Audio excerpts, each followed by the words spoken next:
औज़ुबिल्लाहिमिनश्शैतानिर्रजीम बिस्मिल्लाहिर्रहमानिर्रहीम। Last week हमारे आगा Khan ism channel पर एक भाई की कहानी जिनका नाम प्रीतम मुस्तफ़ा था, पिछला नाम उनका प्रीतम था। इस्लाम कबूल करने के बाद उन्होंने अपना नाम मुस्तफ़ा रखा।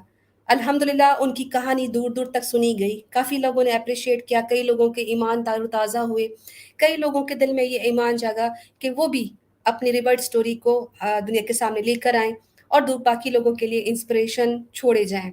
इसी सिलसिले में हमारे पास हमारी एक बहन जो कि हिंदू मज़हब से ताल्लुक़ रखती हैं और अब उन्होंने इस्लाम एक्सेप्ट कर लिया। अल्हम्दुलिल्लाह उन्हीं की कहानी सुनेंगे, उन्हीं की इस जर्नी के मुतालिक उस सफ़र में हम भी शरीक होते हैं। हम अपनी बहन आबिदा को मुबारकबाद पेश करेंगे सबसे पहले कि उन्होंने इस्लाम कबूल किया, इस दीन में आईं और अपना नाम सवाती से आबिदा रखा। अस्सलामु अलैकुम वरहमतुल्लाहि वबरकातुहू आबिदा। वालेकुम अस्सलाम व रहमतुल्लाहि व बरकातुहू। माशाल्लाह आपकी आवाज़ से भी लगता है कि अभी आप बहुत यंग हैं और कितना अरसा हो गया आपको सवाती से आबिदा बनने में? कितना टाइम हो गया? मुझे बहुत ज़्यादा टाइम नहीं हुआ। लगभग अगर मैं कहूँगी पिछले 2-3 साल से मैं थोड़ा-थोड़ा करके इस तरफ आ रही थी, पर पिछला जो ये 1 साल है, इसमें हुँ, मैंने बहुत बिल्कुल जैसे हम बोलेंगे to the core religiously follow करना स्टार्ट करा, सीरियस स्टडी करना शुरू करा। हुँ, और मैंने जैसे जाए नमाज़ लिया और ख़िमार लिया, नमाज़ पूरी पाबंदी से 5 वक़्त की नमाज़ अदा करना शुरू करा, और ज़कात देना स्टार्ट किया। और हमारी जो 2 ईद होती हैं, उसमें जो ईद उल बकरा वाली जो ईद होती जी, है, ईद उल बकर। उसमें जो कुर जी, तो उसमें कुर्बानी जैसे करते हैं, तो मैंने ऑनलाइन करा क्योंकि कोरोना का भी टाइम चल रहा था, तो हुँ, ऑनलाइन उसमें बहुत इस तरह से था कि अगर आप करना चाहें, तो आप ऑनलाइन इस तरह से आप अपनी तरफ से कुर्बानी कर सकते हैं। तो वो मैंने करा उसमें। और अब तो मेरा जैसे ये होता है कि रोज़ का एक आपका फ़ॉलो रूटीन हो जाता है कि आपने जो है ज़िक्र करने हैं अपने, अच्छे से दुरूद पाक पढ़ना है, रोज़ ही नमाज़ अदा करनी ही है 5 वक़्त की, और साथ-साथ जितना हो सके थोड़ा-थोड़ा करके, बेशक 4 आयत, 5 आयत करके, लेकिन हुँ, कुरान तर्जुमे के साथ समझते जाना है। तो माशाअल्लाह। ये मैंने अच्छी तरह से शुरू करा अब 1 साल से। इससे पहले तक मैं ऑफ एंड ऑन करके थोड़ा, जैसे आप पढ़ समझ रही थी, फिर थोड़ा बीच में पीछे हटे, फिर आए, फिर पीछे। तो वो हुँ, एक स्टेडी गो में नहीं जा रहा था। लेकिन अब ये बिल्कुल जैसे होता है कि आपको एकदम फ़ोकस होकर आपको जब पता चल जाता है कि अब कोई कन्फ्यूज़न नहीं, अब यही पाथ है, यही गाइडेंस है। वो मुझ माशाअल्लाह। में इस साल से आया। इस साल से है, ओके। जी, अल्हम्दुलिल्लाह। माशाल्लाह बहुत अल्लाह आपको इस्तिक़ामत अता फ़रमाए और आपको फ़र्म रखे आपके इस डिसीजन में और इस मकसद में, आमीन। आमीन। सवाती का जो एक रूटीन हुआ करता था, उसका हमें एक छोटा-सा सिनेरियो बताइए कि सवाती उस वक़्त क्या करती थी, जब वो एक हिंदू थी? जी, जब मैं हिंदू थी, तब भी मुझे बहुत बचपन से ये शौक था जानने का कि हमें किसने क्रिएट किया, हमारे क्रिएटर कौन हैं? जो ये भगवान जैसे जो हम पढ़ते हैं या पूजा करते हैं। और क्योंकि मैं एक हिंदू ब्राह्मण फैमिली में जो थी, मेरी मेरी परवरिश हुई और मैं हिंदू ब्राह्मण फैमिली में बॉर्न हुई, तो मेरे आस-पास का माहौल हमेशा से ही बहुत रिलिजियस रहा। मेरी मदर जो थीं, वो मेरे फादर, मदर और मेरी ग्रैंडमदर वगैरह सब, जैसे वो पूजा करते थे, फास्ट करते थे, और बहुत मतलब एक पायस टाइप का एक एनवायरनमेंट हमेशा रहा घर पे। तो मैं भी हमेशा से यही था, मैं जब कॉलेज जाती थी उससे पहले भी मैं आधा घंटा पूजा करती थी। मेरी मदर सुबह 4:30 बजे उठ जाती थी और वो नहा धोकर वो पूजा करने बैठती, मैं भी करती थी। और उसके बाद बिना पूजा करे हम खाना नहीं खाते थे नाश्ता करने से पहले। पहले पूजा करी, फिर नाश्ता करा, फिर कॉलेज गए, फिर आए, फिर शाम को हम जो होता था शाम की भी पूजा करते थे, आधा घंटा 1 घंटा। तो और जब मैं छोटी थी, बहुत ही छोटी 4-5 साल की, जब हम जॉइंट फैमिली में रहते थे, तो मेरी ग्रैंडमदर जो थीं, वो ऐसे जब खाना खिलाती थी, तो वो मुझे कहानी सुनाती थी, कृष्ण सुदामा की जैसे कहानी सुनाती थी वो। तो मुझे बहुत अच्छा लगता था सुनने में, लेकिन मुझे यही लगता था और जानूँ इस बारे में, और पता चले, इतने सारे देवी-देवता क्यों हैं? 33 करोड़ क्यों हैं? मतलब एक होना चाहिए अगर हम बात करें तो। तो ये अलग-अलग क्यों होता है कि हम कभी इसको पूजे, कभी उसको? मैंने कई बार अपनी मदर से भी पूछा इस बारे में, तो उनको भी बहुत ज़्यादा नहीं, जितना पता था वो बताती थी, लेकिन उससे मुझे कभी भी सैटिस्फैक्शन नहीं हुआ। मुझे हमेशा ये लगता था कि कुछ है जो मिसिंग है, कुछ है जो मैं नहीं जान पा रही हूँ इस बारे में। और फिर धीरे-धीरे करके इस तरफ मैंने बहुत किताबें पढ़ी, बहुत सारे रिलिजन्स के बारे में भी पढ़ा। ये जो न्यू एज रिलिजन है अभी का, ये इस बारे में भी पढ़े, जो न्यू एज थिंकर्स हैं, इनको भी पढ़ा। लेकिन उसमें भी हमेशा ये सब उसका, और अब मुझे ये रियलाइज़ हो रहा है कि उसमें भी ये सब बातें बहुत थी, मैनिफेस्टेशन, और आप इस तरह से यूनिवर्स वगैरह ये सब टर्म्स यूज़ होते थे। लेकिन कहीं भी हुँ, ये शब्द नहीं आता था कि वो क्रिएटर कौन? ये नहीं ओके। आता था, मतलब यानी ये कि बचपन से यूनिवर्स तो ही अब मुझे हुँ, जी, ओके, ओके। जी। यानी बचपन से ही मत जी। सवाती हिंदू फैमिली में होने के बावजूद भी इतने सारे भगवानों को जानने के बाद भी एक ही खुदा को ढूँढ रही थी और उसे अब जाके वो एक जी, खुदा मिला, माशाल्लाह। सवाती किस भगवान की पूजा हुँ, करती थी? क्योंकि मैंने तो ये सुना है कि हर घर में अलग-अलग भगवान की पूजा होती है। आप किस भगवान की पूजा करती जी। थी? हमारे घर में जैसे ये था कि मेरी जो मदर थी, वो कृष्ण जो थे, उनकी पूजा करती थीं। शिव जी की मंडे को फ़ास्ट रखती थीं। फ्राइडे को जो है वो संतोषी माता का व्रत होता था। तो मतलब ऐसे अलग-अलग दिन बँटे हुए थे। मंडे को होता है शिव जी का व्रत था, उनकी पूजा, ट्यूसडे को हनुमान जी की, ऐसे फ्राइडे को संतोषी माता करके। तो ये तो मैं भी वैसे ही करती थी। मैंने कभी गौर ही नहीं करा और सोचा ही नहीं कि ऐसे अलग-अलग दिन और अलग-अलग क्यों इतना? और तो हुँ, इस तरह से ही मैं करती थी कि मतलब अलग-अलग जो था हर दिन के अकॉर्डिंगली जो था, और सारे हुँ, फैमिली में इसी तरह करते थे। और अपनी तरफ से वो, मतलब मैं यही कहूँगी कि वो बेचारे भी, उनको पता ही नहीं, क्योंकि तो वो तो अपनी तरफ से सोचते थे हम बहुत सिंसियरली कर रहे हैं, कि मतलब हुँ, यही चीज़ है और हमें इसी बिल्कुल। में कहीं न कहीं हमें राह मिलेगी। स्वाति तो अ, जैसे आपने अभी कहा कि आपको तो इस चीज़ का पता भी नहीं था कि आप गलत कर रही हैं या सही कर रही हैं, बस आप कर ही रही थीं। सवाल थे बेशक कि एक खुदा होना चाहिए या एक खुदा क्यों नहीं है। लेकिन ऐसा क्या हुआ कि जब फर्स्ट टाइम आपको ये रियलाइज़ हुआ कि नहीं, मैं जिस चीज़ को फ़ॉलो कर रही हूँ वो सही नहीं है? वो इंसिडेंट बताइए? जी, उम, अ, अगर मैं पिन पॉइंट करके कोशिश करूँ तो मुझे ये नहीं पता चलता एग्ज़ैक्ट मोमेंट क्या था, पर थ्रूआउट मुझे हमेशा एक जैसे एक कंटेंटमेंट नहीं मिलता था। हमेशा लगता था कि कुछ कमी है, कहीं कुछ मिसिंग है, जो कि इतना कुछ करने के बावजूद भी मुझे एक जवाब नहीं मिल पा रहा उस चीज़ का। तो जैसे मैं कुछ किताब या ये सब इस तरह से पढ़ रही थी, समझ रही थी, देख रही थी, तो उसी में मुझे जब एक बार मैंने जो है ये ज़ाकिर नायक जो हैं, इनका हुँ, हुँ। जैसे बहुत स्पॉन्टेनियस हुआ। इनका मैंने यूट्यूब पे सुना, हुँ, ज़ाकिर नायक जो थे, इनको यूट्यूब पे सुना, और जै तो ये कुछ जवाब दे रहे थे, जो कुछ इनसे क्वेश्चन्स कर रहे थे लोग इस तरह से। तो जब हुँ, मैंने हुँ, उनके सवाल-जवाब सुने, तो मुझे लगा ये तो बहुत लॉजिकल बातें बता रहे हैं इस तरह से, और फिर मैंने थोड़ा और सुनना शुरू करा। तो उससे पहले तक तो जैसे ऐसा था कि मतलब इस्लाम कहीं न कहीं एक बैक फ्रंट पे था। हम हुँ, सबको ही पता है इस्लाम के बारे में, ऐसा नहीं है कि कुरान शब्द से कोई किसी को फ़ैमिलियर ना हो। लेकिन इस तरह से कभी आगे फ़ोरफ्रंट में आकर वो मेरे ज़हन में कभी नहीं आया था वो, जो मुझे एकदम से क्लैरिटी मिलनी शुरू हुई कि हुँ, ये हुँ, तो बहुत ठीक बात बोल रहे हैं, और मैंने क्यों नहीं इस बारे में जानना समझना शुरू किया। तो फिर उनको सुनने के बाद फिर मैंने धीरे-धीरे, धीरे-धीरे करके फिर जैसे एक से दूसरी कड़ी जुड़ती जाती है, तो फिर हुँ, मैंने और जैसे जो यूट्यूब वगैरह पे लेक्चर्स आते हैं, या इस तरह से बताया जाता है इस्लाम क्या है, प्रॉफ़िट्स के बारे में बताया जाता है, नमाज़ क्या होती है, कब शुरू हुई, क्यों हुई, ज़कात, तो मैंने ऐसे धीरे-धीरे स्टार्ट करा समझना, देखना कि ये है क्या आखिर? और हुँ, फिर हुँ। जब मैंने देखा, फिर मैंने बुक्स लेकर पढ़ना शुरू किया, तो फिर मुझे एकदम लगा कि ये तो मैं बिल्कुल अनअवेयर थी इस चीज़ के बारे में, तो कि ये तो बहुत सही बात है कि खुदा तो एक ही है।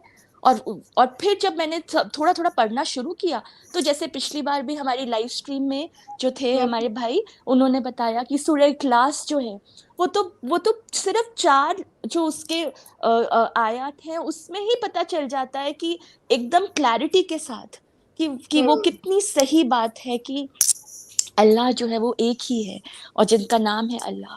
तो इस तरह से मुझे जैसे वो एक मतलब अगर कोई एक मोमेंट होगा तो मैं कहूँगी वो एक रेस्टलेसनेस और एक इस तरह से कि कुछ मिसिंग है, कुछ अभी भी सब कुछ हुँ। करने के बाद भी कुछ एक वॉइड है, खालीपन है। अभी भी लग रहा है कि कुछ कहीं मैं कुछ नहीं अल्लाह समझ ठीक पा से रही। आता। वो इसको इसको कहते हैं अल्लाह जी। की तरफ से जो है ना वो अल्लाह अपने बंदे की रूह को खींचता है अपनी तरफ और उसको साइंस देता है, उसके अंदर बेचैनी पैदा करते हैं। आबिदा सवाल ये जी। हो सकता है, सवाल लोग ये भी कर सकते हैं कि आबिदा ने अगर एक ही खुदा को ढूँढ रही थी, तो फिर why not Christianity, why not Buddhism, why not any other religion?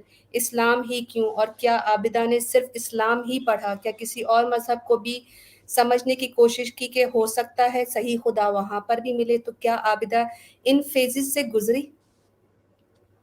जी, मैंने बुद्धिज़्म के बारे में भी पढ़ा और मैंने जो है बाइबल भी थोड़ी-थोड़ी स्टार्ट करी थी पढ़नी, मैं बहुत ज़्यादा नहीं गई थी।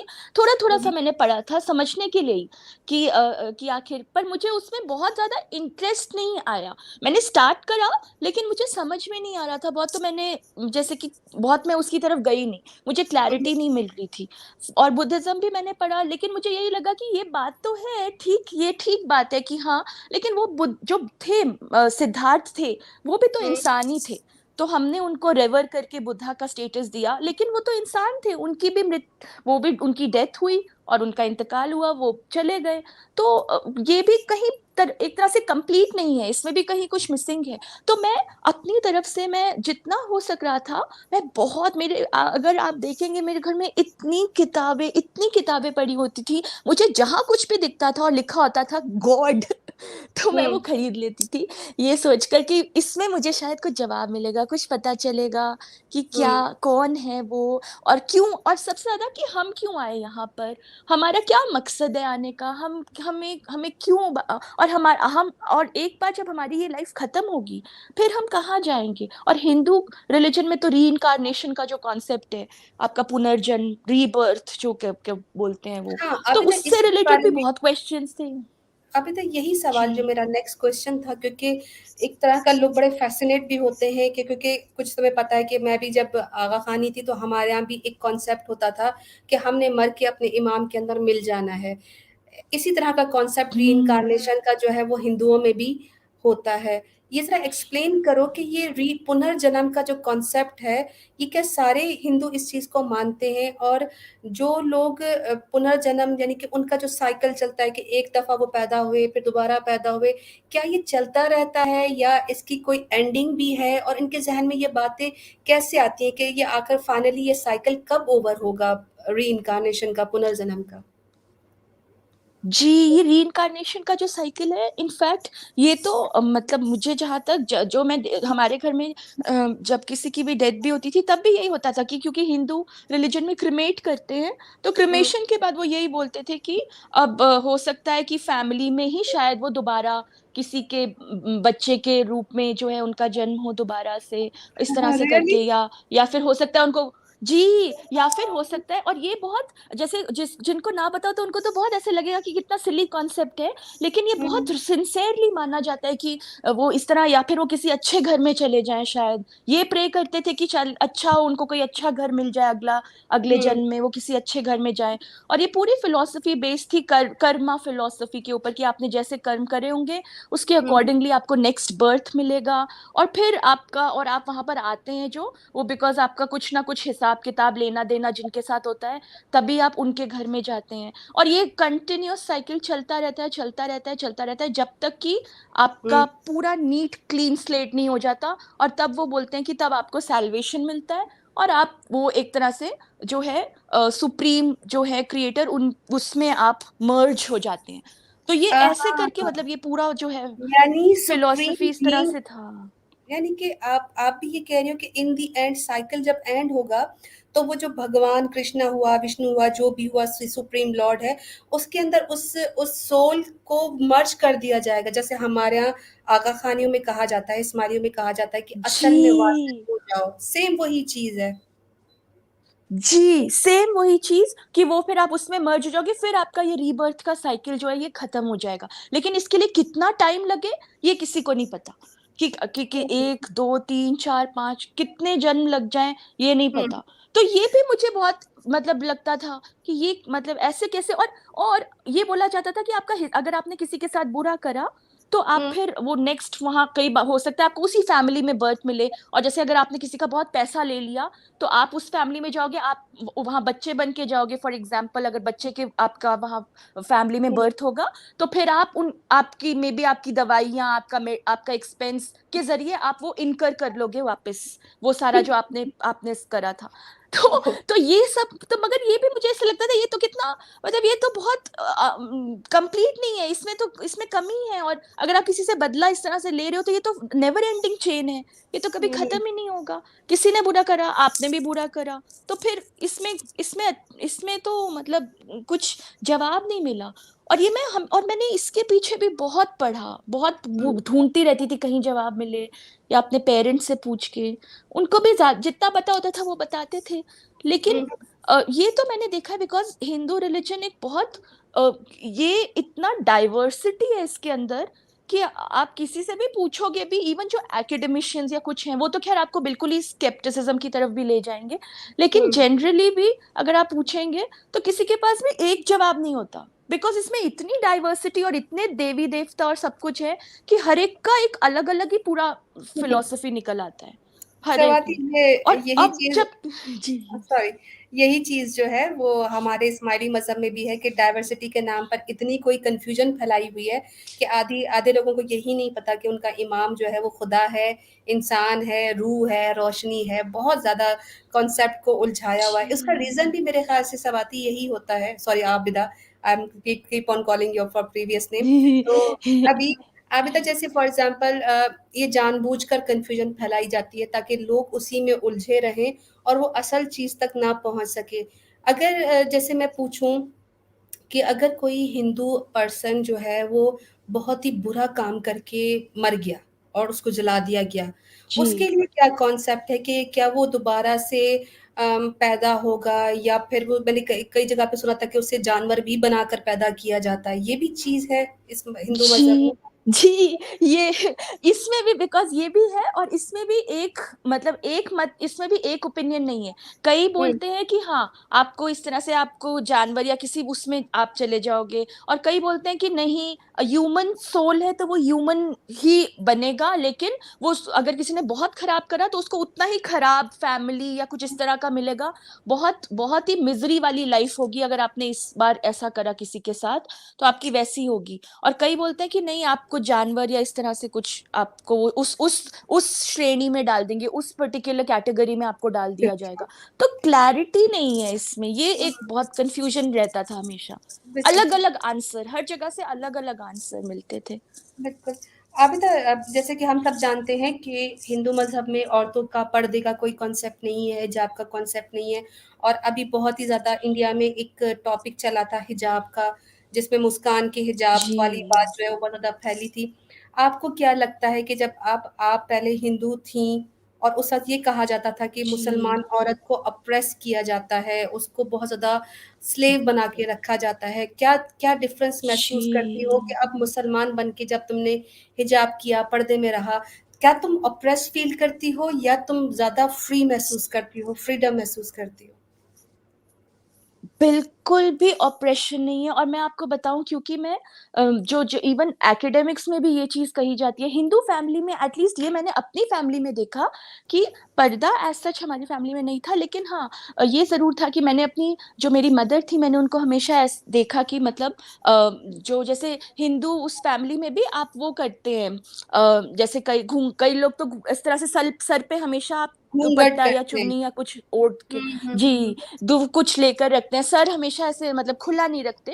तो उस वो सब मैंने देखा कि वो सब था जरूर हमारे यहाँ पे भी, कि मेरी मदर भी काफी इस तरह से थी कि वो मतलब प्रॉपरली वो हमेशा ड्रेस इस तरह से अपनी ड्रेसिंग रखती थी कि वो लेकिन हाँ ऑफ कोर्स वो नहीं था, हिजाब नहीं था उनका इस तरह से। लेकिन ये जरूर है कि अगर मुझे ना पता होता और मैंने ना पढ़ा होता, तो आप कॉलेज स्कूल वगैरह में तो यही बताया जाता था हमें कि ये बिल्कुल इट इज एन ये एक ऑपरेशन है, और इसमें आप उनको फ्री चॉइस नहीं दे रहे, आप उनको फ्री थिंकिंग नहीं दे रहे हैं, आप उनको सप्रेस कर रहे हैं। और लेकिन इसमें भी मैंने हमेशा ये पूछा कि अगर ये उनकी, मुझे ये नहीं पता था कि ये तो हुक्म है अल्लाह का और ये आपके लिए है। और इनफैक्ट अब अगर मैं देखूं तो अगर आपने ये पहना होगा ना, आपको कहीं से भी ऑपरेशन महसूस नहीं होता। उल्टा आपको ऐसा लगता है कि ये आप बिल्कुल सेफ, सिक्योर, और आप जो एक नेचुरल जिसमें आपको होना चाहिए आप उसमें हैं। और अदरवाइज जैसे एकेडमिक्स में अगर जो मैं बात करूंगी तो वहां पर तो वो बिल्कुल इस तरह की हमें बात कही जाती थी। कॉलेज स्कूल में भी यही पढ़ाया जाता था कि ये एक तरह से आपके राइट्स जो हैं वो सप्रेस किए जाते हैं इस तरह करके। और ये जितने भी हमारे में सोशल साइंसेस वगैरह में हमें कहा जाता था, यूनिवर्सिटी एंड कॉलेजेस वगैरह में पढ़ाया ही इस तरह जाता था कि आप जो है आपको आपकी आज़ादी, इसमें कहीं ना कहीं आपकी फ्रीडम जो है उसमें खलल पड़ता है, और आपको पूरी चॉइस होनी चाहिए, आप जैसा करना चाहें। और अगर इस तरह का कुछ मिसबिहेवियर है तो सामने वाले को आप बोलिए कि वो अपना कोड ऑफ कंडक्ट जो है वो सही रखे। आप क्यों उसके लिए अपनी फ्रीडम जो है वो नहीं इख्तियार कर सकती? तो इस तरह से बोलकर और इस तरह के जो जार्गन्स यूज करके जो है लोग मतलब लगता था कि हाँ हाँ क्यों नहीं, कि भाई हमें क्यों इस तरह से दबाया जा रहा है। लेकिन जब आप पढ़ते हो इस्लाम और समझते हो इस दीन को, तो पता चलता है कि ये तो कितना बिल्कुल ही वाइसा वर्सा है, एकदम रिवर्स करके इस चीज को पूरा बताया जाता है। आप ही का नुकसान, और आप ही को पता नहीं है कि वो नुकसान हो रहा है। और विमेंस डे के नाम पर जैसे कि सब खुद बोल रहे होते हैं कि नहीं, हमें हमें पूरी आजादी। हम तो ये बात हो गई कि two wrongs can never make a right. तो अगर कुछ गलत है और आप बोलो नहीं हमें भी वही गलत करना है और हमें पूरी आजादी होनी चाहिए, हम गलत करें या सही करें, तो ये तो अब समझ आ रहे तो पूरा का पूरा जो एक फितने का दौर है ये, और ये जो एक पूरा दज्जाली सिस्टम है, वो तो कहेगा ही ये कि हाँ आपके पास चॉइस होनी चाहिए, आप करो, कौन आपको रोके टोके? क्यों रोके? आपकी जिंदगी, आपको हक होना चाहिए फैसले करने का। तो ये सब इस हक के नाम पर और आपकी चॉइस के नाम पर बहुत ज्यादा गुमराही है इस चीज में। और मुझे जब मैंने ये देखा मुस्कान का, मुझे इतना इंस्पायरिंग लगा था वो कि जिस तरह से भी उसने ये बात रखी अपनी कि क्यों नहीं, और ये बात बिल्कुल सही है।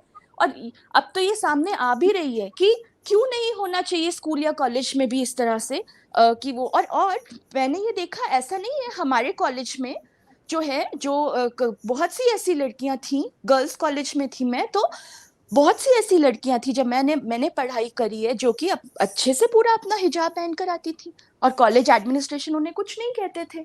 वो प्रॉपरली हिजाब वगैरह में आती थी, और कोई कुछ उनको मनाही नहीं थी उसमें। तो इसलिए ये जो एकदम से सडनली ये बात आ गई है कि नहीं आप नहीं पहन सकते और यूनिफॉर्म होना चाहिए, एक पर्टिकुलर यूनिफॉर्म, ये तो अब एकदम शुरू कर दिया इन्होंने, वरना इससे पहले तक भी पहन रहे थे। और अगर ये बात है, जब हम सेक्युलरिज्म के नाम पर इतनी बात कर रहे हैं कि सबके पास ये फ्री चॉइस और ये सब जो इतना बोला जाता है, तो फिर वो फ्री चॉइस कहाँ चली जाती है जब हम बात कर रहे हैं कि आप अगर वो वैसे आप बोलेंगे आपको मिनी स्कर्ट पहनने में आपको फ्री चॉइस होनी चाहिए, पर अगर कोई हिजाब पहनना चाह रहा है तो उसमें सडनली फ्री चॉइस को हटा के आप यूनिफॉर्मिटी की बात करने लगते हैं। तो ये इसमें बहुत कॉन्ट्रडिक्शंस है, और ये हमेशा अपने फायदे के लिए पलट जाती हैं चीजें कि जब सूट करे तब उसको वो बना दे, अदरवाइज बोले नहीं नहीं आपके पास तो पूरी चॉइस। यानी कि आपदा ये मेरे ख्याल से अभी कुछ ही सालों में ऐसा हुआ है कि पॉलिटिकल माइलेज के लिए, पॉलिटिकल मफाद के लिए अब ये हिंदू मुस्लिम का या ये एजेंडा जो है वो खड़ा किया जा रहा है, वरना पहले तो आपने कहा कि किसी किस्म की भी पाबंदी नहीं थी। और मुझे आपका पॉइंट ये बहुत अच्छा लगा कि मैंने खुद इनकी एक डॉक्यूमेंट्री देखी थी जहाँ पे हिंदू लड़कियां इस बात का प्रोटेस्ट कर रही थी कि अगर हमारी मिनी स्कर्ट्स जितने भी मर्जी मिनी हो, वो हमारा राइट है, हमारे जी पेरेंट्स हमें नहीं रोकते, तो आप कौन होते हैं रोकने वाले। और उस चीज़ पर पूरी इंडिया ने उनको सपोर्ट किया। लेकिन वहीं पर जब एक मुसलमान औरत ये कहती है कि मुझे नहीं अच्छा लगता कि मुझे कोई और देखे, मुझे अच्छा नहीं लगता कि मेरे जिस्म पर या मेरे चेहरे पर किसी मर्द की नज़र पड़े, तो उसकी उस आइडेंटिटी को, उसकी इस डिसीजन को रिस्पेक्ट नहीं किया जाता। बिल्कुल। इंडिया में बहुत सारे मिलकर बहुत सारे कल्चर्स रहते हैं, बहुत सारे रिलीजन्स भी मिलकर रहते हैं। सेक्युलर कंट्री है, लेकिन सेक्युलरिज्म के नाम पर बहुत ज़्यादा ऑपरेशन होती है।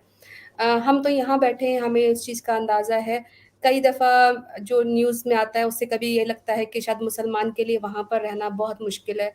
लेकिन मैं आपसे ये पूछूँगी कि आबिदा, जब आपने इस्लाम एक्सेप्ट किया, डर नहीं लगा घर वालों से, फैमिली मेंबर से, बराबर में जो नेबर्स हैं, फैमिली जो फ्रेंड्स होती हैं कॉलेजेस में, कभी खौफ नहीं आया कि ये मैं क्या करने लगी हूँ? मैं इस्लाम के लिए सबको अपना दुश्मन बनाने लगी हूँ? क्योंकि इंडिया में तो बहुत सख्ती होती है इस बात पर।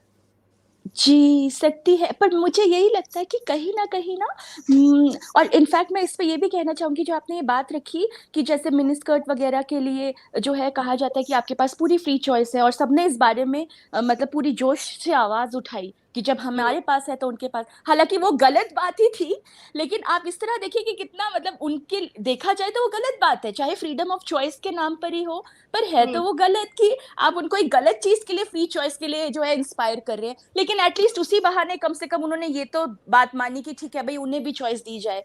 तो हुँ, तो ये चीज़ है। और क्योंकि हमारी जैसे मेरी क्लास में मैंने हमेशा देखा था कि अलग-अलग जो है हर एक मज़हब से या कास्ट वग़ैरह से जो है लड़कियाँ होती थीं, और जो पहनना चाहती थी वो पूरा और इनफैक्ट जब रमज़ान का जो हमारा रोज़े का जो वक़्त था, उसमें क्योंकि जब मैंने पिछली बार पहली बार करना शुरू किया था, हुँ, तब मुझे इस तरह से लगा, क्योंकि अब मैं समझ पा रही थी वो, तो मेरे सामने जो एक और मुस्लिम बहन बैठी थी और एग्ज़ामिनेशन का टाइम था, तो मुझे लग रहा था कि अब मुझे तब पता चल पा रहा था कि इनको कितना एग्जाम भी दे रही हैं, और इस समय इनका रोजा भी है, इनका भी, और इनको हुँ, इनके लिए तो मैंने उस समय उनके लिए पंखा, जहाँ बैठी थी वहां पे पंखा भी ऑन कर दिया कि आप मतलब कंफर्टेबली करें, कोई मुश्किल ना हो करके। तो ये बात तो है, लेकिन मैंने अब जब तक मैं नहीं आई थी, इस दीन के बारे में मैंने नहीं जाना था, मैं हुँ, अनअवेयर भी थी, शायद मैं इतनी ऑब्जर्वेंट भी नहीं थी,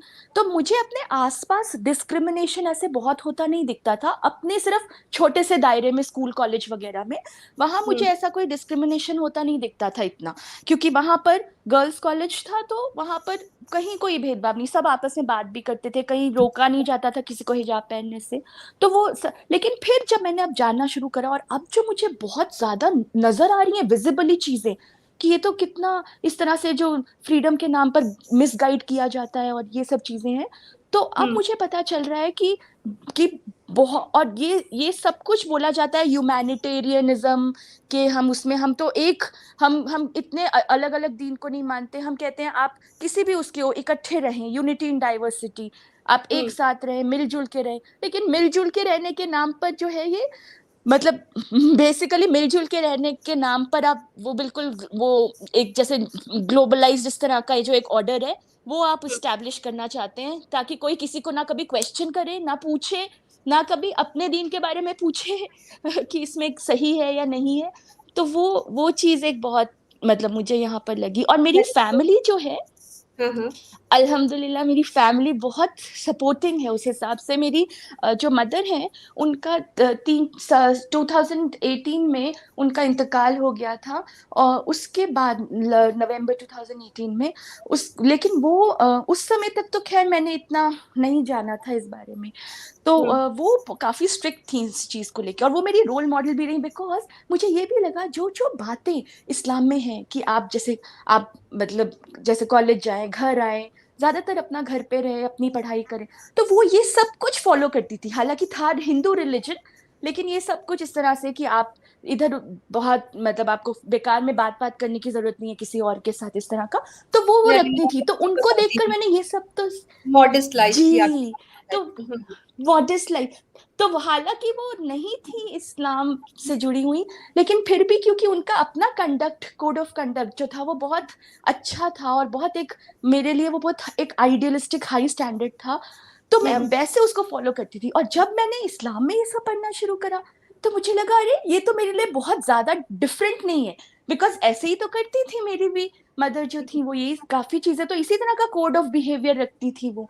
तो हम्म, उन उसके बाद फिर मेरे जो फादर हैं उनको मैंने कई बार तो इनफैक्ट उनको पता है कि मैं, और उन्होंने हमेशा क्योंकि मुझे बचपन से देखा कि मैं अच्छे से मैंने अपनी पढ़ाई करी सब कुछ, मैं कभी, मुझे बहुत ज्यादा शौक नहीं बाहर जाकर मतलब इस तरह से जैसे लोग जाते हैं बाहर पार्टी करते हैं या सोशलाइज करते हैं, ये सब मुझे इतना खास शौक नहीं है इसका। मुझे है ज्यादा कि आप कॉलेज वगैरह जाएं, अपना जो भी करें और फिर वापस घर आ जाएं और अपना हम्म, घर में जो भी आप पढ़ाई करें काम करें देखें। तो मेरे फादर मेरी मदर उनको मेरे ऊपर बहुत विश्वास हमेशा से रहा कि मैं कभी कोई गलत मैंने काम नहीं करा या किसी गलत चीज में नहीं पड़ना। तो इसीलिए जब मैंने ये धीरे धीरे जानना शुरू करा इस बारे में, तो मैंने अपने फादर को भी थोड़ा थोड़ा बताया कि आपको पता है इस तरह से ऐसे होता है करके। तो वो भी बहुत अच्छे से प्यार से ऐसे सुनते, कहते अच्छा ये है, ये बात तो मुझे पता नहीं थी। मतलब मना नहीं करा उन्होंने कि अरे आप ये सब क्या कर रहे हो, ये क्या पढ़ रहे हो या ऐसे करके, उन्होंने कभी इस तरह नहीं कहा। उन्होंने हम्म, इनकरेज करा कि अच्छा, हालांकि वो मुझे ऐसा लगता था जैसे उनको तो खुद को ही नहीं पता इतना कुछ। तो उन्होंने मुझे रोका नहीं कभी भी। और मेरे जो भाई है, मेरे भाई ने भी कभी मुझे नहीं रोका इस चीज के लिए। इनफैक्ट उसको तो पता भी है, वो तो देखे कि मैं पूरा नमाज मैं अच्छे से जो अदा करती हूँ, 5 जो हमारा होता है 5 वक्त की नमाज पढ़ना, तो वो तो हम्म, उसको मालूम है, वो कभी नहीं रोकता इस तरह से। और वो मैं जब भी कुछ नया सीखती समझती हूँ मैं उसके साथ शेयर करती हूँ, हल, और मैं उसको बताती हूँ। फिर वो मैंने छोड़ा हुआ है कि चलो ठीक है मैं फोर्स नहीं करूंगी कुछ भी, आप हम्म, देखो समझो धीरे धीरे आओ। मैं भी धीरे धीरे आई थी, आप भी धीरे धीरे आओ समझो देखो। लेकिन ये एक जरूर रहा है कि मेरे अपनी इमीडिएट फैमिली में एटलीस्ट किसी ने कभी मतलब इस तरह से मुझे मना नहीं करा इस चीज के लिए कि आप क्यों पढ़ रहे हो, क्यों समझ रहे हो, क्यों जान रहे हो, ये आप क्यों चेंज कर रहे हो इस तरह से। क्योंकि उन्होंने मुझे हमेशा से ही देखा था कि मेरा हम्म, एक दीन की तरफ झुकाव तो रहा ही था हमेशा। तो और मैं तो उनसे पूछती थी कि आप मुझे जवाब दें, फिर उनके पास खुद भी जवाब नहीं है कि क्यों है 33 करोड़। वो तो मेरे मेरे फादर तो मुझसे बोलते थे अच्छा आप बताओ आपने पढ़ा है। तो ऐसे लगता था कि वो तो मुझसे पूछ रहे हैं कि, और मैं उनको बताती मैंने देखिए अब मैंने ये पढ़ा ये समझा आज थोड़ा थोड़ा करके।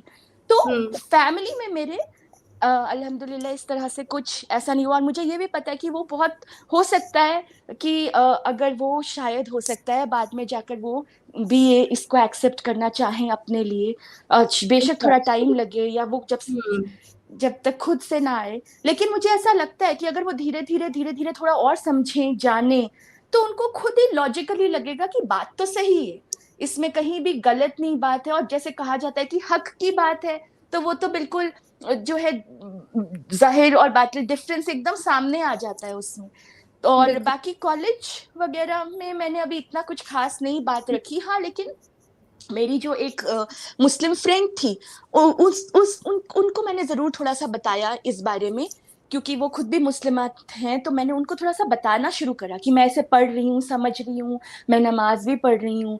तो उन्होंने मुझे देखकर ऐसे स्माइल करा, कहा अच्छा तो चलो ये तो अच्छी बात है, पढ़ो समझो जानो और जानो, अपना धीरे धीरे करके देखो कहाँ लेकर जाती है तुम्हें ये पाथ। तो थोड़ा बिल्कुल, सा मैंने इस तरह से बताया, पर मैंने बहुत खुलकर ऐसे अभी इतना नहीं कहा कॉलेज में, अभी खुल के नहीं बहुत बताया। ज्यादा। ठीक है, माशाल्लाह आप 5 वक़्त नमाज़ भी पढ़ रही हैं, आपने काफ़ी स्टडी भी कर लिया, आपकी लैंग्वेज से भी लगता है कि अब आप जो है वो ढल रही हैं इस्लाम मज़हब में। कहाँ से सीख रही हैं आबिदा? कहाँ से नमाज़ सीखी? क्या किसी फ्रेंड ने सिखाई, ऑनलाइन सीखा? क्या क्या पाथ मिला? ऑनलाइन, अच्छा, जी मैंने ऑनलाइन ही मैंने ये स्टार्ट किया था। मैंने शुरुआत करी थी इसकी, जो एक है वो नॉमन अली खान, उनका बाइना टीवी जो है उसका हाँ, हाँ, एक ऐप था, उससे मैंने स्टार्ट करा जिसमें वो कुरान की तफसीर बताते थे एक एक आया की डिटेल में। वहां से हम्म। स्टार्ट करा। और कुरान क्या है, ये पिलर्स क्या है, सूरा क्यों कहा जाता है इनको, ये चैप्टर्स क्यों नहीं है। और इनको हम जैसे अगर हम इंग्लिश लिटरेचर की बात करते हैं तो हम वर्ड्स चैप्टर्स की बात करते हैं, लेकिन हम्म। कुरान की जो ये आयत और सूरा है, ये चैप्टर्स नहीं है, ये वर्ड्स नहीं है, ये है ही कुरान। और ये मतलब ये है ही, इसको आप सूरा ही बोलेंगे, इसको आप आयत आयत ही बोलेंगे। तो हम्म। उससे मैंने स्टार्टिंग वहां से शुरू करी समझना इस बारे में। और फिर उसके बाद मैंने ऐप जो था, एक ऐप था जिसमें कहा था नमाज सीखें आप। तो उस अच्छा। ऐप के जरिए मैंने नमाज जो था वो मैंने उसमें लिखा हुआ था, और उसमें एक्शन के जरिए भी बताते थे आप कैसे करें। स्टार्टिंग माशाल्लाह। में जब मैंने शुरू किया था तब मैं सिर्फ बैठ के पढ़ लेती थी, तब मैंने जा नमाज नहीं लिया था तब तक।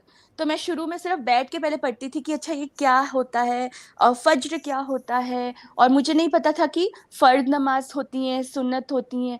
फिर वो मैंने धीरे धीरे समझा कि अच्छा इस तरह से 2 रकात होती हैं फर्द की, फिर 2 सुन्ना होती हैं फज्र हम्म। की। फिर ऐसे जब मैं जानने लगी, समझने लगी, तो फिर मैंने बकायदा स्टार्ट करा कि नहीं, अब तो फिर आप प्रॉपर आप जा नमाज खरीदें, अच्छी तरह से आप अपना जो है वो हिजाब लेकर ठीक से आप नमाज वुजू करके आप नमाज करेंगे। और फिर माशाल्लाह। 5 वक्त की नमाज आप हमेशा अपनी रखें। माशाल्लाह, दिल खुश तो कर वैसे दिया रखा। आबिदा।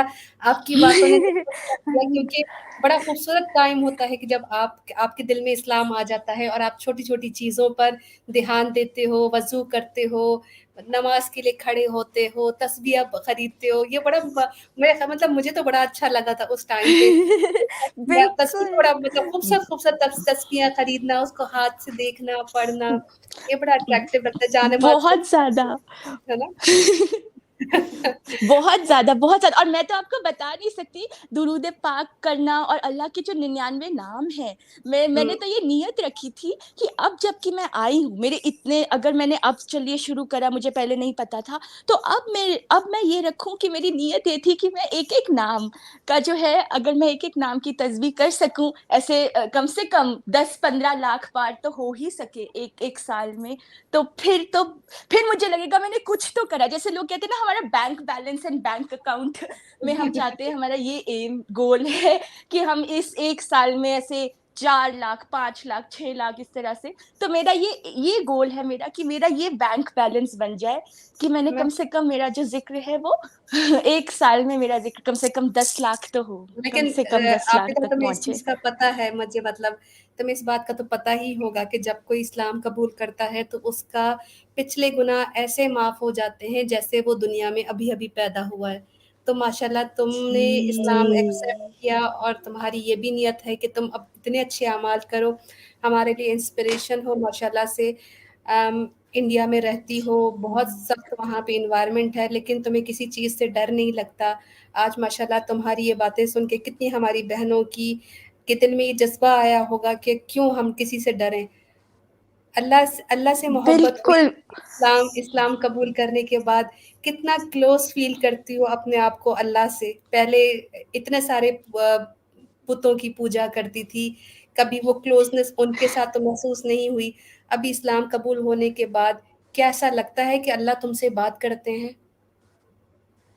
बहुत अच्छा लगता है। और मुझे ये लगता है, जैसा मैंने समझा और पढ़ा, कई कई बार जैसे कभी आपको मायूसी आ जाए या कुछ हो, तब भी ये होता है कि आप नमाज में जो कहा जाता है कि आप सजदे में सबसे नजदीक होते हैं अल्लाह के। हुँ। तो ऐसे लगता था कि सजदे में जैसे आप उनकी गोद में हैं, और अपना आप ठीक है, आपने अपनी आप जो उस तस्बीह करते हैं हम, वो आपने उस समय करी। लेकिन कितनी बार तो ऐसा भी हुआ कि अगर मुझे रोना भी आ रहा हो, तो फिर मैं जो होता था कि नमाज कर ली, और नमाज में आप बेशक आपको रोना आ रहा हो किसी बात पे, या कभी आप थोड़े से अपसेट हो गए, और उसके बाद जब कर लिया, तो फिर एकदम से एक सुकून सा आ जाता था कि हुँ। कहीं से कुछ ऐसी चीज की आप अपना सब्र रखें, अपने साथ रखें। और फिर जब लगता था कि अब मैं जानना चाहती हूँ अल्लाह ने क्या हमें कहा है, उनके क्या हुक्म है, क्या हिदायत है, तो उसके लिए आप कुरान उठाएं, और आप एक एक आयत उठाएं, उसकी आप उसका तर्जुमे के साथ उसको समझें, उसकी तफसीर को समझें।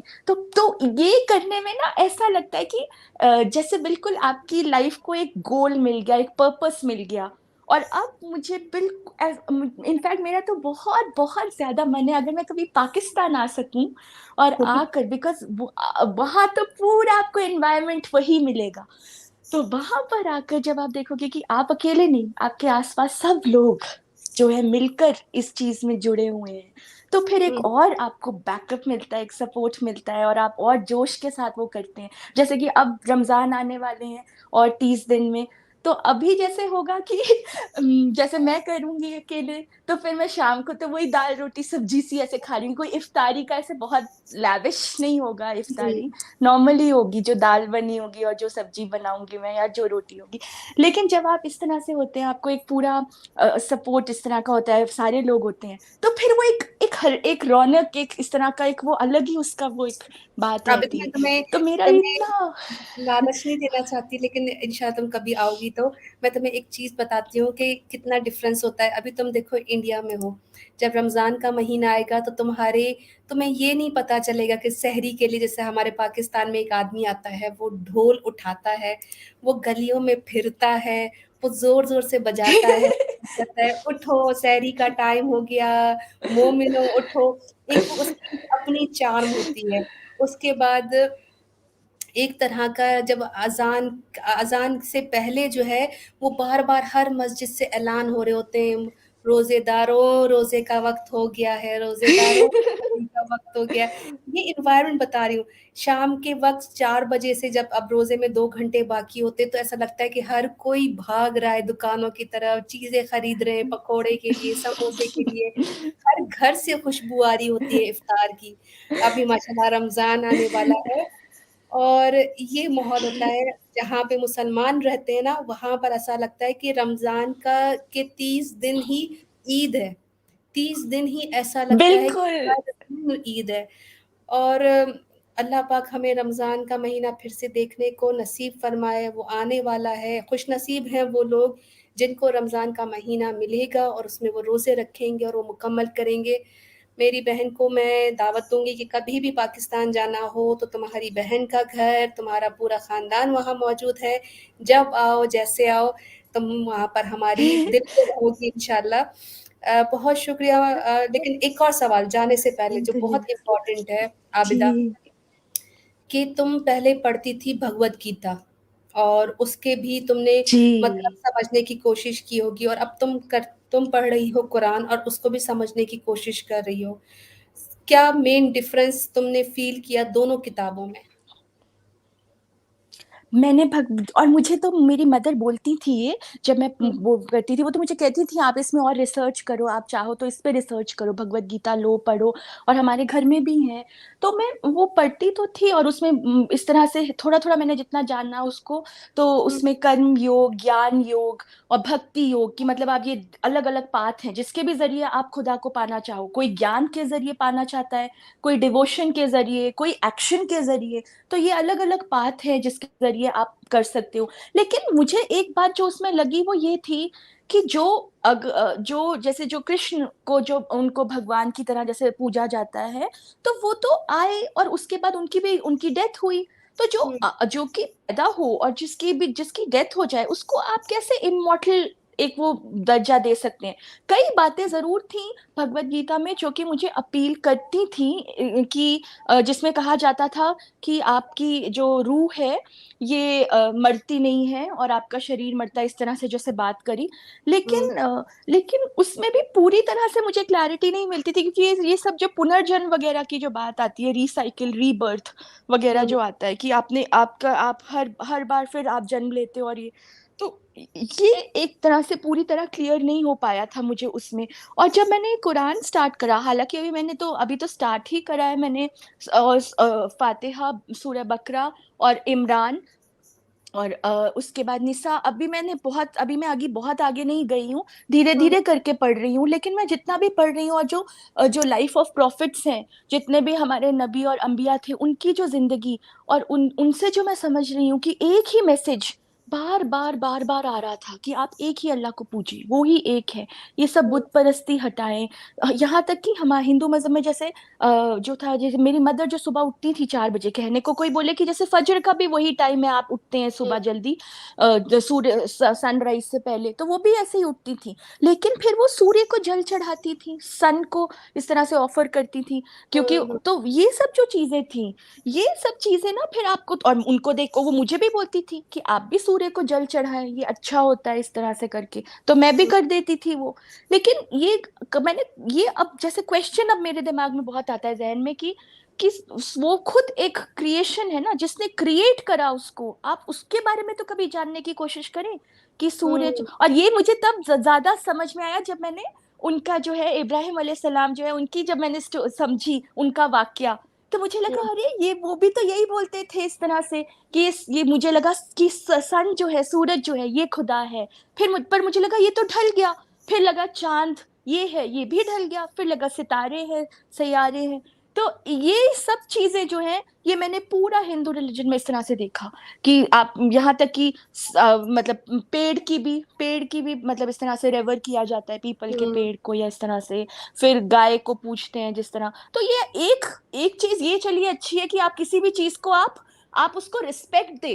वो रिस्पेक्ट देना एक अलग बात है, लेकिन ये मान लेना कि वही खुदा है या वही क्रिएटर है, ये एक डिफरेंस जरूरी है समझना, जो कि मुझे बहुत। और यही मैं पूछती थी कि आप रिस्पेक्ट देना किसी, वो तो हर एनिमल को आप, ठीक है, आप जो भी रिस्पेक्ट दे रहे हैं ये सब कर रहे हैं, तो हम्म। और इससे जुड़े जितने प्रश्न थे, कितने क्वेश्चंस ऐसे आते थे, क्योंकि कोई कोई सोचे कि अरे आप तो ब्राह्मण फैमिली में थे जिसमें गाय को पूछते हैं, और आप तो बकरा ईद पे आपने तो कुर्बानी दे दिया इस तरह से, तो आप कैसे मतलब वो हुए हिंदू। या मुझे खुद को अगर जवाब देना हो कि बचपन से तो मुझे यही सिखाया गया, और फिर हम्म। मैंने एक दिन सडनली कहा कि ठीक है मैं ये अमाउंट देती हूँ कुर्बानी के लिए, तो वो इसीलिए तो लेकिन इब्राहिम अलैहिस्सलाम की पूरी जो वाकया है, वो आपको क्लैरिटी देता है इस चीज के ऊपर, जो हिंदू मुस्लिम के लेवल पर ये आ जाती है बात कि आप कैसे किसी जानवर के साथ हिंसा कर सकते हैं, वायलेंस कैसे कर सकते हैं।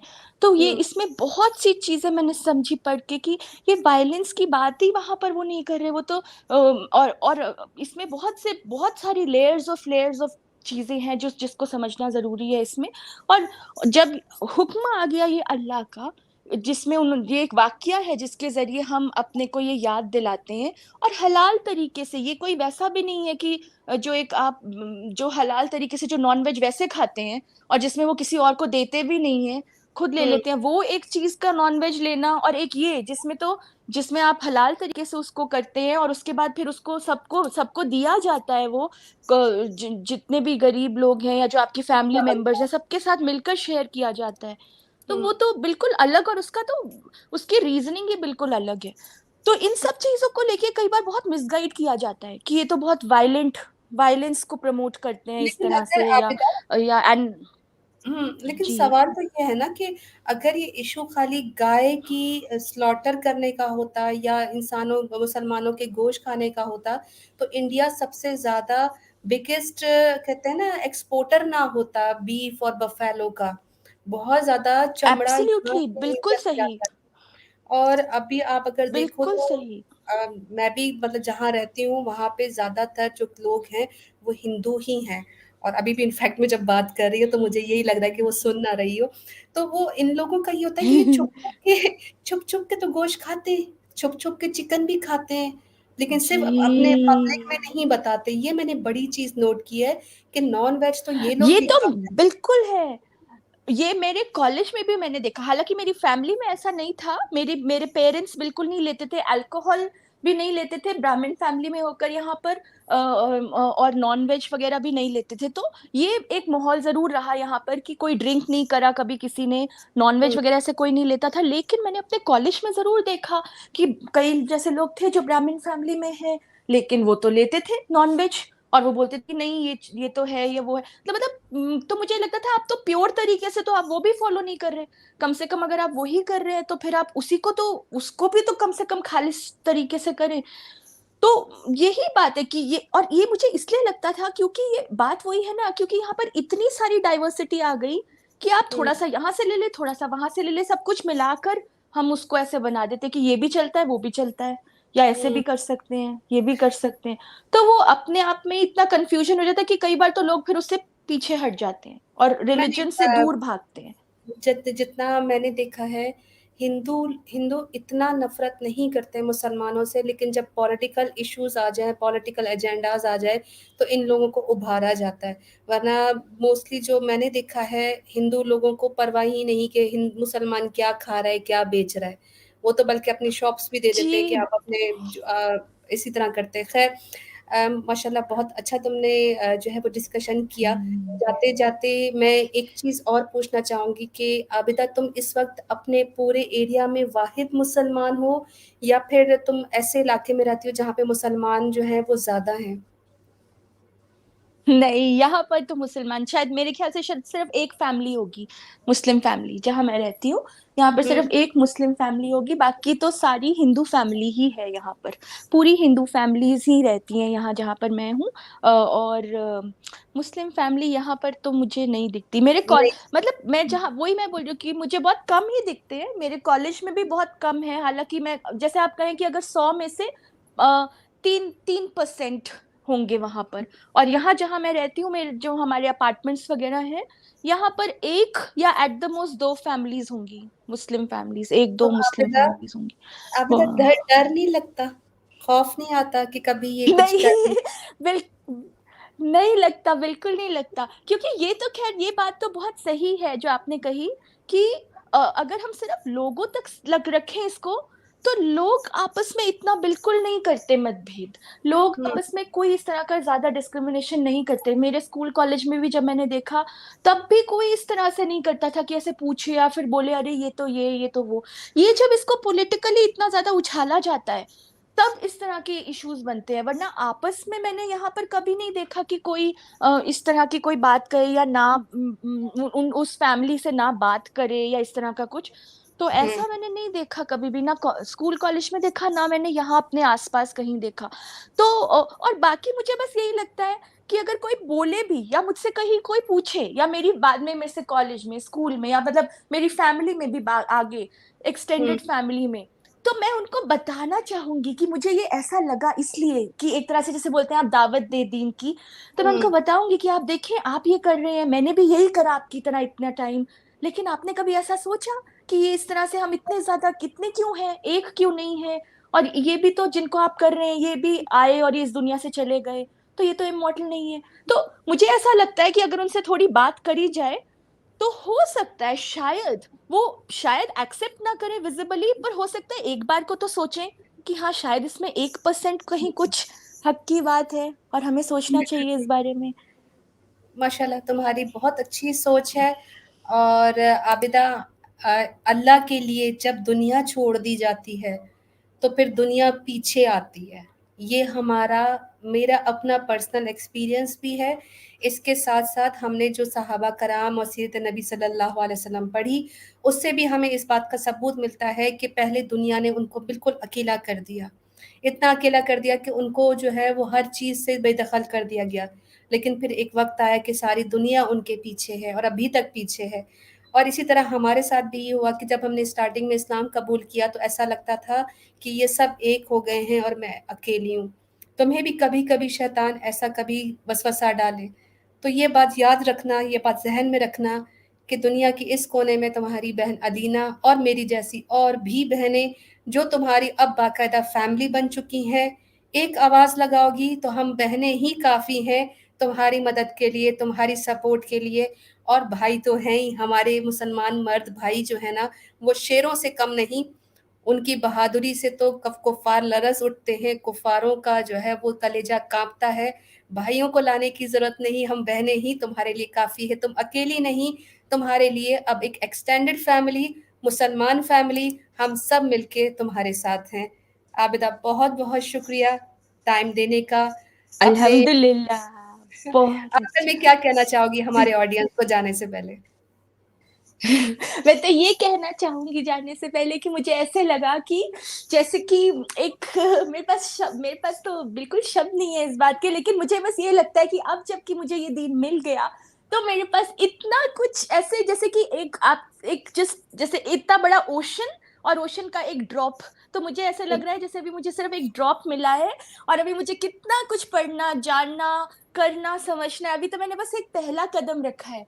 और मुझे लगता है बस मुझे खूब अच्छी तरह ये पूरी ज़िंदगी जो है मेरी, इसमें मैं पूरा कुरान अच्छी तरह समझ पाऊँ, पढ़ पाऊँ, अपने ज़िक्र कर पाऊँ अच्छी तरह से और माशाल्लाह। पूरी दीन की जो बातें हैं, इनको इनको अगर मैं समझ पाऊँ, तो फिर मुझे ऐसा लगेगा कि मेरी बहुत कंटेंटेड एक लाइफ़ और एक बहुत फुलफिल्ड लाइफ़ गई और मेरे कुछ एक एम रहा, मेरी ज़िंदगी ऐसे बिल्कुल वेस्ट नहीं हुई कि जिसमें कि माशाल्लाह। आपने क्या करा, क्या आपने मिला। तो ये ठीक मुझे है। ऐसे लगता है। बहुत शुक्रिया आबिदा, अल्लाह पाक तुम्हारे नसीब बेहतरीन करे, अल्लाह पाक तुम्हारे आगे का सफ़र भी आसान करे, तुम्हारी जो ख्वाहिशें हैं, जो छोटी-छोटी तुम्हारी मासूम सी तुम्हारी दिल की ख्वाहिशें, अल्लाह सुब्हान ताला सबको उन सबको पूरा करे और तुम्हारे नसीब इतने बेहतरीन करे, तुम्हारा जो भी आगे का जीवन साथी है, वो अल्लाह सुब्हान ताला तुम्हारी तरह ईमान वाला और अल्लाह सुब्हान ताला से मोहब्बत करने वाला बने, आमीन सुम आमीन। जाने से पहले एक बात, जो लोग इस्लाम की कदर नहीं करते, जिनको गोद में उनको इस्लाम मिला, वो उसकी कदर नहीं कर पा रहे। हमारी बहन आबिदा की कहानी से आपको अंदाज़ा हो जाएगा कि वो छोटी-छोटी चीज़ें, रमज़ान की रातें, रमज़ान की सहरी, रमज़ान का इफ्तार, हम लोग इन चीज़ों को टेक इट ग्रांटेड समझते हैं। रमज़ान आता है और तेज़ी से चला जाता है और हम उस चीज़ को एन्जॉय तक नहीं करते। हम उसकी कदर और कीमत को नहीं मानते।